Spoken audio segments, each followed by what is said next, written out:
O texto de Romanos, no capítulo 12, versículo 1 diz: Rogo-vos, pois, irmãos, pelas misericórdias de Deus, que apresenteis o vosso corpo por sacrifício vivo, santo e agradável a Deus, que é o vosso culto racional.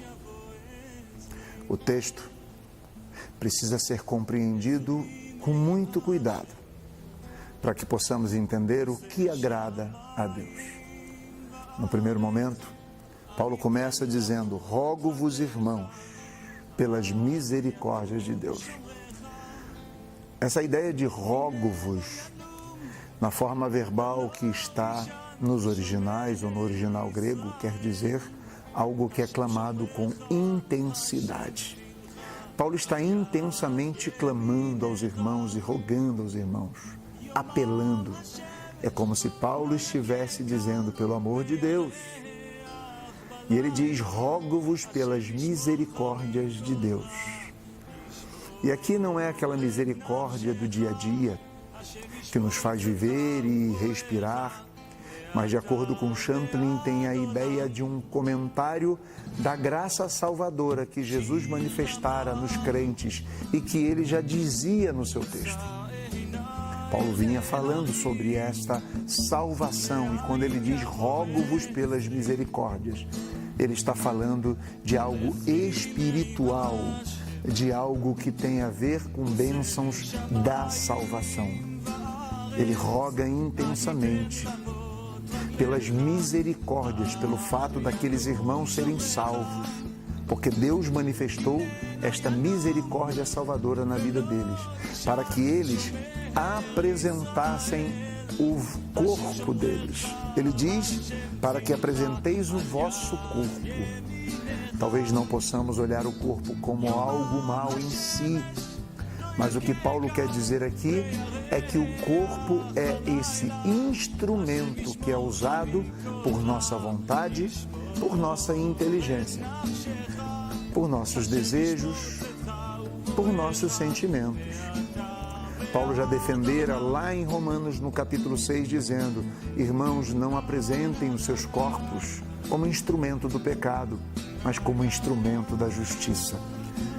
A ideia é que é no corpo que fazemos o bem, é no corpo que demonstramos alegria, é no corpo que demonstramos amor, carinho, é no corpo que demonstramos ódio.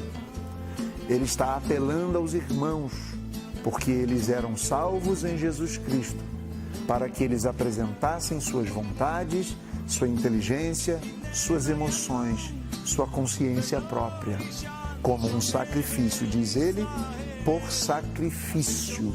E aqui nos remete à ideia do sacrifício levítico. O sacrifício levítico, de acordo com os comentaristas da Bíblia, que é o que está nos colocando o texto, é a ideia daquele sacrifício que era exclusivamente separado para a adoração a Deus.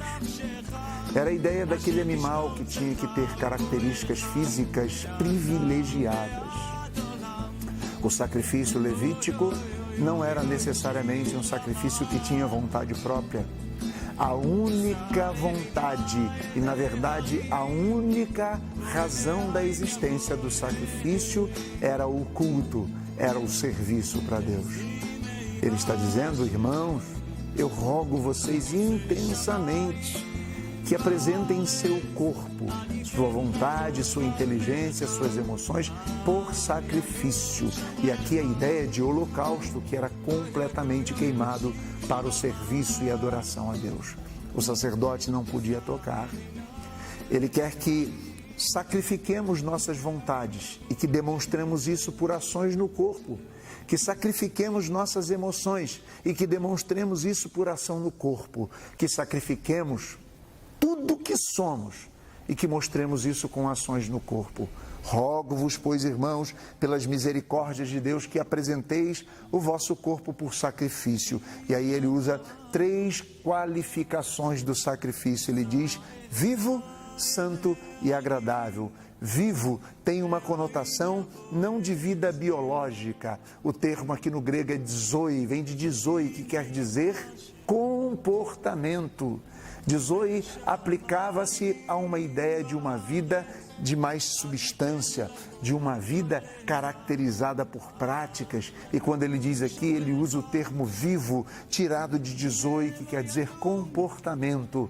Deus quer que a nossa vida, que o nosso corpo, que os nossos desejos, que as nossas vontades e que os nossos sentimentos sejam sacrificados de forma viva no nosso comportamento, santo, livre de qualquer tipo de contaminação e completamente separado para Deus e agradável a Deus, ou seja, algo que agrade o coração de Deus.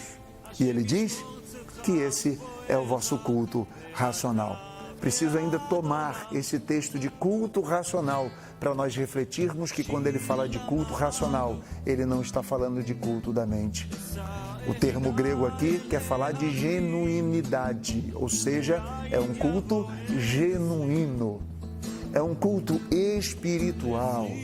O que agrada a Deus e o verdadeiro culto que prestamos a Deus não está conectado com os domingos, com as quartas ou com qualquer cerimônia ou sacrifício que façamos de 7, de 10, de 15, de 20 ou de uma vida inteira numa cerimônia religiosa. Mas o que agrada a Deus é quando sacrificamos nossa vida, nossas emoções, nossos sentimentos, nossa vontade, nossa inteligência, a nossa própria vida no serviço a Deus, adorando a Deus e servindo a Deus no nosso corpo. Que a nossa vida transpareça a glória de Deus e que possamos, no serviço ao próximo, adorando a Deus, evangelizando o mundo e edificando a todos, segundo a vontade de Deus, cultuar a Deus. Em nome de Jesus, deixo essa palavra para você e te convido a refletir sobre a sua vida e eu reflito sobre a minha, em nome de Jesus, e que Deus nos abençoe.